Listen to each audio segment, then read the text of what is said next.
China machine লাগাইয়া গাড়ির নাম দিয়েছে নসিমন। মেশিনটা বানাতে পারে নসিমন করিমন আলম সাধু, নসিমন করিমন আলম সাধু। ইঞ্জিনটাও তোমাকে বানায়নি না, পারো কি গুড়ার ডিম? পড়ো, সায়েন্স পড়ো, গবেষণা করো, কিছু বানাও। স্যালুট জানাই তাকে যে কিছু আবিষ্কার করতে পারে। কথা বলেন ঠিক কি ঠিক না? তবলিগি যে খুশিতে পাম হচ্ছে। মেয়েটাকে কলেজে দিয়েছি, সে এখন বোরকা পরে যায়। তাকে কলেজে বোরকা পরে ছেড়ে দিয়ে আমি তবলিগে 3 চিল্লে চলে এসেছি। তোমার মেয়েটার বোরকা কেমন বোরকা? বোরকা তো 2 প্রকার, ইরানি বোরকা আর কুরানি বোরকা। তোমার মেয়েটা কুরানি বোরকা পরে নাই, পরছে ইরানি বোরকা। শর্ট কামিজ, উপরে কালা একটা জামা, নিচে আছে জিন্সের প্যান্ট, মাথায় র্যাবের ভাগড়ি একটা বাঁধে উলুক দেশে রয়েছে, পকেট ভরা অনেক হাদিয়া তোফা আছে, তার বলতে গেলাম না। কতক্ষণ এই সমস্ত অপকৌশলের ধর্ম তারা পালন করতেছে না, দুকার ধর্ম তারা পালন করতেছে না। আল্লাহর রহমতে তারা অনেস্ট অনম্যান, এমন বরকত আল্লাহ তাআলা তাদেরকে দিয়েছে। 2 বছরের ভিতরে তারা খাদ্যে অমুখাপেক্ষী। দুনিয়ার কোন দেশ, অনেক দেশ তাদেরকে এখনো স্বীকৃতি দেয় নাই, তাদের সাথে বাণিজ্য চুক্তি নাই। তারা নিজেরা নিজেদের অবস্থানের উপরে থাইকা খাদ্যে স্বয়ংসম্পূর্ণ। তাদের দেশে যে আনার বলতেছে, যেই গাছটা 2 বছর আগে ছিল ওই গাছটাই এখনো আছে। সেই গাছে 2 বছর আগে 5টা আনারে 1 কেজি হইতো, আর এখন সেই গাছে একটা আনারে 2 কেজি হয়। খনিজ সম্পদ মৌলবীরা বিজ্ঞান পড়ে না, সব খনিজ সম্পদ মাটির নিচে না উপরে? আরে কথা কয় না, খনিজ সম্পদ মাটির উপরে না নিচে? আর আমরা মৌলবীরা মাটির নিচের কোনো খবরই জানি না, খালি কয় বোর আছে মাটির নিচে এই জানি। এই কওমি মাদ্রাসার উলামায়ে কেরাম ইসলামকে, কোরআনকে পরিপূর্ণ বাস্তবায়ন করার বদৌলতে আল্লাহ তাআলা তাদের হাতে সেই আফগানের জমিনে সকল প্রকার খনিজ সম্পদ উতলাই দিয়েছে। ফসল ফলে ভালো, ফসল ফলে ভালো। রেমিটেন্স টাকার দাম এমন বানায় দিয়েছে, সারা পৃথিবীতে যেই সকল দেশের টাকার দাম সবচেয়ে বেশি, তার ভিতরে রোল নাম্বার 3 আফগানিস্তান। 1 নম্বর অন্য দেশ, 2 নম্বর অন্য দেশ, 3 নম্বর আফগানিস্তান।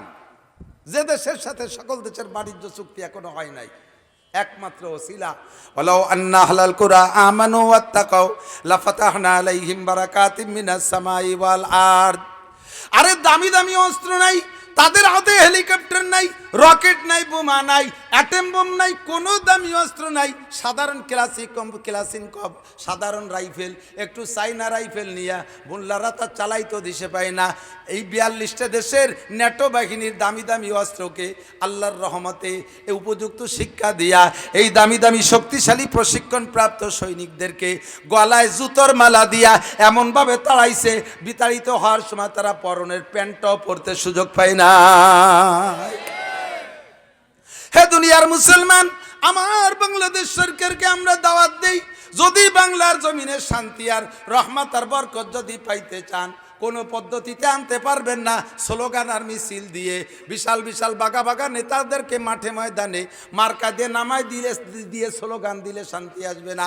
শান্তি যদি পাইতে চাও বোতল ভাইকে ভোট দাও, শান্তি যদি পাইতে চাও বোতল মার্কায় ভোট দাও। বোতল ভাইকে দিলে ভোট, বোতল খাবে দেশের লোক। কোনো তাই শান্তি আসবে না। শান্তি যদি পাইতে চাও কোরআনী সংবিধান মেনে নাও। কথা বলেন ঠিক কি ঠিক না? কোরআনী সংবিধান যেই মানবে তাকেই আমরা স্যালুট দেব। আমলিগ আর বিএনপি আমাদের কোনো দল নাই। আরে যে দলই কোরআনী সংবিধান সংসদ থেকে বাস্তবায়ন করবে আমরা সকলে তার মুখে চুমো খাই। আমরা মৌলবীরা সংসদে যাওয়ার জন্য অত লালায়িত না। আমাদের কাম মাত্র 4 জায়গা। কয় জায়গা? অনে মরণে জোড়নে খোলনে, অনে মরণে জোড়নে খোলনে, 4টে জায়গা আমরা ডিউটি পালন করতেছি, তাই করব। সংসদে আমরা যাইতে চাই না। তবে আমাদের দাবিটা সংসদ থেকে যদি বাস্তবায়ন হয়, যেই দাবিটা আমাদের দাবি না, যেই দাবিটা আল্লাহর দাবি, এই সমাজের ভিতরে নামাজ বাস্তবায়ন করো, সমস্ত মুসলমানকে দিয়ে নামাজ পড়াও, আল্লাহর ভয় অন্তরে ঢুকাও, সব জায়গা দাওয়াত ও তাবলীগের কার্যক্রম চালু করে দাও, কোরআনের তালিম সব জায়গা দাও। ক্লাস 1 থেকে নিয়ে আলিফবা পড়ানো শুরু হবে, আর মাস্টার্স ক্লাস পর্যন্ত লাস্টে তাফসীর পড়াইয়া তাদেরকে বিদায় দিতে হবে। কথা বলেন ঠিক কি ঠিক না? কোরআন শিক্ষা হবে। হাই স্কুলে যে কোরআনের হেফজ শুরু করানো হবে, হেফজও করবে হাই স্কুলের ছেলেরা। সুন্নতি পোশাক পরে হাই স্কুলে যাবে, তারা ওযু করে ক্লাসে বসবে, কোরআন শরীফ পড়বে, তর্জমা কোরআন পড়বে, বিশ্ববিদ্যালয়ে যে তারা তফসির পড়বে, এদিকে জেনারেল পড়াশোনাও করবে। যে দেখেন আফগানি ছাত্রদেরকে, তারা তো কোরআন শরীফ হেফজও করে, তর্জমাও পড়ে, আবার কি বিজ্ঞান নিয়ে গবেষণা করে। তারা যে গাড়ি বানাইছে, জাপানকে টেক্কা দিয়ে তারা গাড়ি বানাইছে, প্রাইভেট কার। আর জীবন ভরে বৈশা কোরআনকে বাদ দিয়া বিজ্ঞান গবেষণা করো, বিজ্ঞান প্রযুক্তি বিশ্ববিদ্যালয় খুলে খুলে পড়াও। জীবনে একখান কোনো কিছু তৈরি করতে পারে নাই, পারছে হলো বডিটা বানাইয়া, চায়না মেশিন লাগাইয়া গাড়ির নাম দিয়েছে নসিমন। মেশিনটাও বানাতে পারে নসিমন করিমন আলম সাধু, নসিমন করিমন আলম সাধু। ইঞ্জিনটাও তোমাকে বানায়নি না, পারো কি গুড়ার ডিম?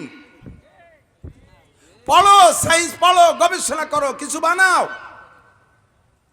স্যালুট জানাই তাকে যে কিছু আবিষ্কার করতে পারে। কথা বলেন ঠিক কি ঠিক না?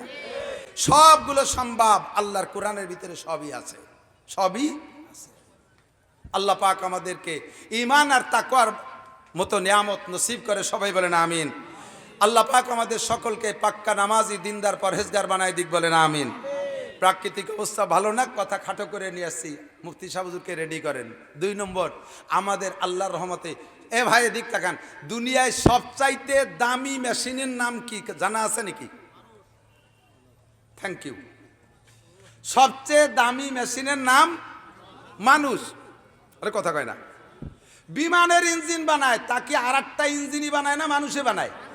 আরে আর একটা ইঞ্জিনেই বানায়, সেই ইঞ্জিনটারে বানাইছে কেটা? আর একটা ইঞ্জিনই, সেই ইঞ্জিনটারে বানাইছে কেটা? লাস্টের ইঞ্জিনিয়ার তো মানুষে বানাইছে, ঠিক না? তা মানুষের চাইতে দামি ইঞ্জিন কি আর আছে? মানুষের চেয়ে দামি ইঞ্জিন আর হতে পারে না। এই দামি ইঞ্জিনটাকে অরিজিনাল দামি বানায় রাখার জন্য যেই ইন্ডাস্ট্রি, যেই কারখানা, সেই কারখানা হলো কওমি মাদ্রাসা। যেমন মানুষ বলে আমরা কামনা করি, সেরকম মানুষ তৈরি হয় এখানে। একটা মানুষ ভদ্র হোক, চান কি চান না? আরে কথা কয় না।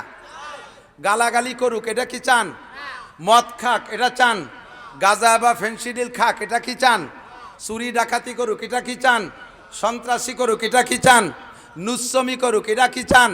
তাহলে কোনো প্রকার অশ্লীলতা চান না। যেই মেশিন থেকে সেই মেশিন তৈরি একমাত্র কওমি মাদ্রাসায় হয়।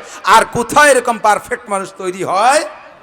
আর যে জায়গায় বলি না কেন, বলতে গেলে নাম ধরে বলবো না, সমালোচনা হয়ে যাবে। হাদ্যে দেখেন, চোর চুট্টা, ঘুষখোর, সুদখোর, মাগিবাজ, ফাঁকিবাজ, লম্পট, লুচ্চো, টোন মারে, মন মারে, রাস্তা মারে, কাল মারে, বিজিএফ কার্ড মারে, পঙ্গু ভাতা মারে, বয়স্ক ভাতা মারে খায়, করোনা ভাতা মারে খায়, রাস্তার পিস খোয়া খাইয়ে ফেলাই দেয়, কারেন্টের খাম্বা খেয়ে ফেলাই দেয়, কারেন্টের মুড়াই নিয়ে তার পর্যন্ত গিলে খেয়ে ফেলাই দেয়। কোনো হুজুর, কোনো হুজুর, হাটাজারির হুজুর, পটিয়ার হুজুর, বাবুনগর, জিরি, নাজিরাট, লালবাগ, ফরিদাবাদ, মালিবাগ, যাত্রাবাড়ি, গড়ডাঙ্গা, কাসেমুল উলুম, খাদেমুল উলুম, দারুল উলুম, শামসুল উলুম, বট্টকনকপুর, এ কোন মাদ্রাসার হুজুররা এগুলো খায় না। যেগুলো সর্বশ্রেষ্ঠ দুর্নীতি, এর একটা উলামায়ে কিরাম করতে পারে না। কথা বলেন ঠিক কি ঠিক না? তো একটা শ্রেষ্ঠ ইঞ্জিন থেকে যা কামনা করছি, সেই শ্রেষ্ঠত্ব যদি পাইতে হয়, তাহলে কারখানাটা সে চিনে নিতে হবে। সেই কারখানা এখানে দেখেন, এক জায়গার ছাত্রদের সাথে সাক্ষাৎ হলে কেমন কথা বলে, কত বিনয়ী। আসসালামু আলাইকুম রহমতুল্লাহ। সালাম তো আমাকে অনেকেই দেয়, ঢোকার সময় বহুত সালাম পাই। সালাম একদল আমারে সালাম দেয়, সালামালাইকুম হুজুর, কেমন আছেন? কয় টিপ মারিয়েছেন? আজকে তো ভালোই কামাই হয়েছে। ও কাকা, আজকে কি ওয়াজ করবেন? আমার সাথে সাক্ষাৎ করতেছে। আমি কই, তোর ভাই ধরি, তুই আর সাক্ষাৎ করিস না। এ কি কথা? আইসে জড়ায় ধরছে, হুজুর আপনি, আমি আপনার বিশাল ফ্যান। মুখ দিয়ে বক্কাত করে যে বিড়ির গন্ধ বার হয়েছে, আমি বমি মেরে দিছি। আমার ফ্যান সে কিসির ফ্যান, বাতের ফ্যান না বিড়ির ফ্যান? তো কই, হুজুর আপনি রাগ করতেছেন, একটু কথা বলতে ভালো লাগে। তো বল, তাই কি বলা শুরু হয়েছিস? জামাইতি শ্বশুরের সাথে কথা কয় না, তো একটু কি বোকা বোকা টাইপের। তো শ্বশুরের মনে বড় দুঃখ যে মেয়েটা দিলাম, এত সুন্দর মেয়েটা, কমপক্ষে আমার একটু সালাম কালাম দিক, একটু আব্বাকে একটা ডাক দিক, এই না দাবি জামাইয়ের কাছে শ্বশুরের। তো 5-7 বছর হয়ে গেছে, একবার আব্বাও কয় না, কথাও কয় না। এখন ওই ছেলের শ্বশুর ছেলের বাপের